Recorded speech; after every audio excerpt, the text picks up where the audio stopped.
Mga bayan karerista, Happy Valentine's po sa inyong lahat. Ngayon po ay araw ng mga puso, February 14, 2024, Wednesday. Gayunpaman, meron pa rin pong 7 pangarerang inihanda ang MetroTorp sa atin at ito'y magsisimula po ng alas 5 ng hapon. Ito po ay may pagkamanibis ang bandang harap, pagdating sa likod ay medyo kumapal ng bahagya. Ano po, sa puntong ito, samahan niyo na po ako para maihatid ko na kagad sa inyo ang aking mga giya sa araw ng Miyerkules ng mga puso. Salamat po. Karera numero 1, start po ng winner take all. Ito po ay from races 1 to 7 at may distansyang 1,200 meters. Ang 3-year-old and above maiden race, meron lamang pong 5 entries dito. At pong first choice, yung veterano na sa laban at madalas nasa timbangan na rin po yung numero 4, yung Golden Jaraywa, na isa pong derimate at papatumbahin po muli ni CS Pare Jr. At panigundo po natin yung maring magdala ng marcha sa unahan, yung numero 1, Tanging Akaw na may angkin tuling. Si Dan L. Camanyero po ang mamatnubay. Kaya dito sa karera numero 1, ang pili po natin, pamprimera, numero 4, Golden Jaraywa. At panigundo lamang yung numero 1, Tanging Ikaw. Karera numero 2, start po ng Peak 6, races 2 to 7. Isang Class 5, split Group 5, 4 placers at may distansyang 1,200 meters. 6 lang po ang kalahok dito. Ating pong first choice dito, yung numero unong signature move na papatumbahin ni RM Adona. Ito po ay naipipacing at baka makapanood po ito ng bakbakan sa unahan. Malaki po ang chance ang dumating ito. Atin ang pong panigundo rito ay malang magdadala ng marcha sa unahan yung numero 5 Wild Eagle na may angking bilis. Papatumbahin po ni Lester De Jesus. Kaya ang pili po natin dito na pamprimera sa karera numero 2, numero 1 signature move, pamprimera, at panigundo lamang yung numero 5 Wild Eagle. Karera numero 3, start po ng Peak 5, races 3 to 7. May distansyang 1,200 meters, isang Class 5 split, Group 5, 4 placers, at meron po tayong pipitong kalahok dito. Ating pong first choice dito, yung nasigunda po nung nakaraan laban niya, na numero 7, Douglas Fear. Ito po ipapatubayan po ni JB Guerra. May angking tuling at naipipacing.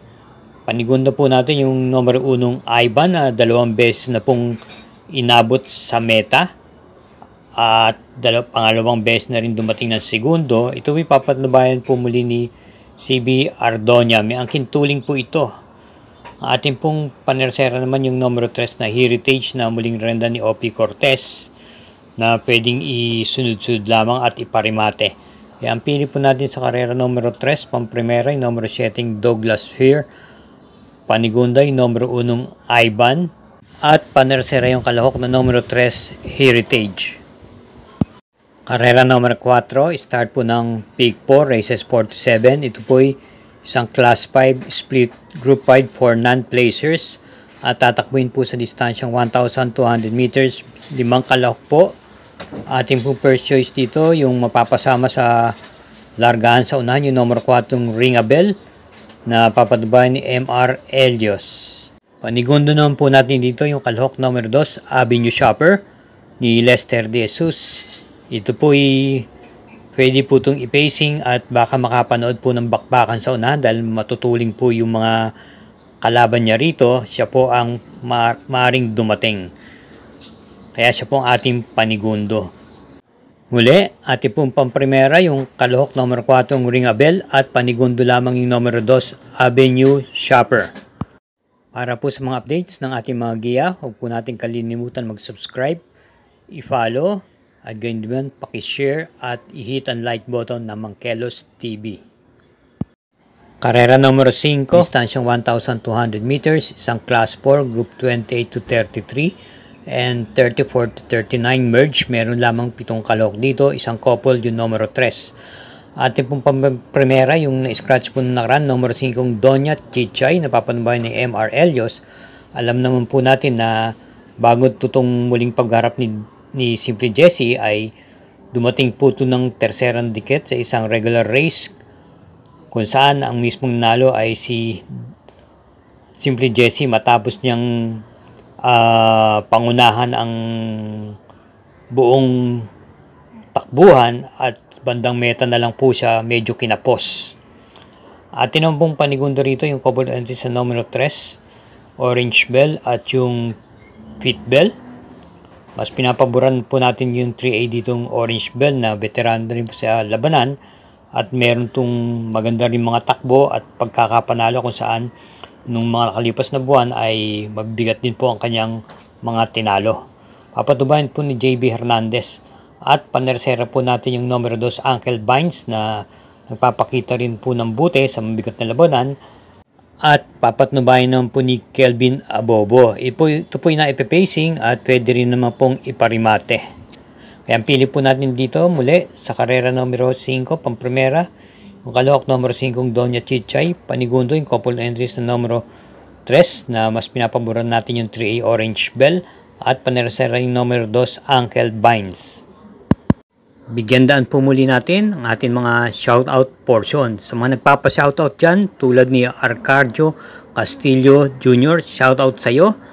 Gayun din naman sa mga masugi natin na mga taga-subaybay, shoutout dyan kila Chera Claire, Gilbert Casilaw, Danny C. Bidor, Reynaldo Austria, Baldo Fernandez, Angelito Briagas, Danilo Rosario, Dennis Alcantara at gayon din kay Albis Fresco. Salamat po sa inyong pagsubaybay at pagtutok sa Mangkelos TV.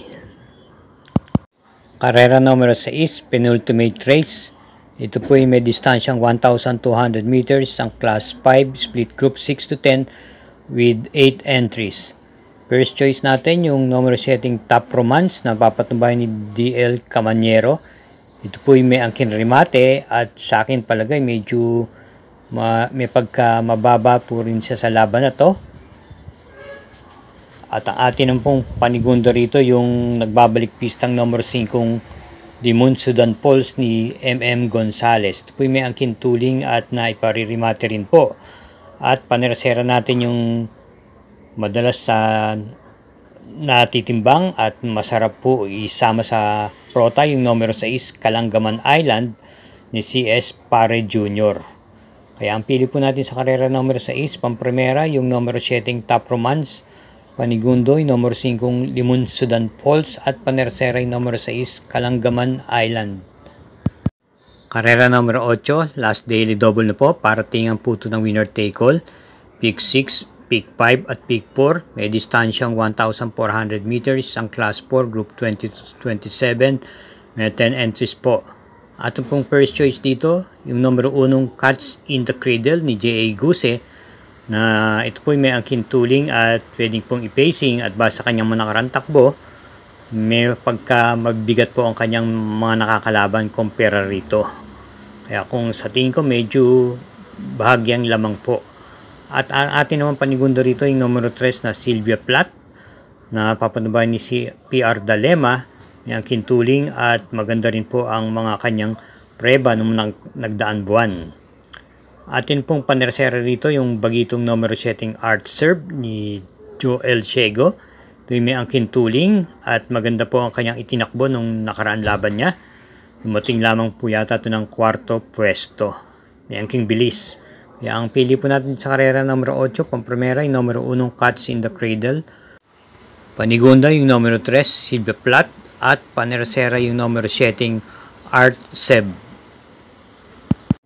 Sa lahat ng ating mga katrokis at taga-subaybay, gayon din sa Sambayan Karerista, maraming salamat po sa inyong pagbigay daan sa Mangkelos TV at naway wag tayo po magsawa at maghinay-hinay lang po sa ating paglilibang.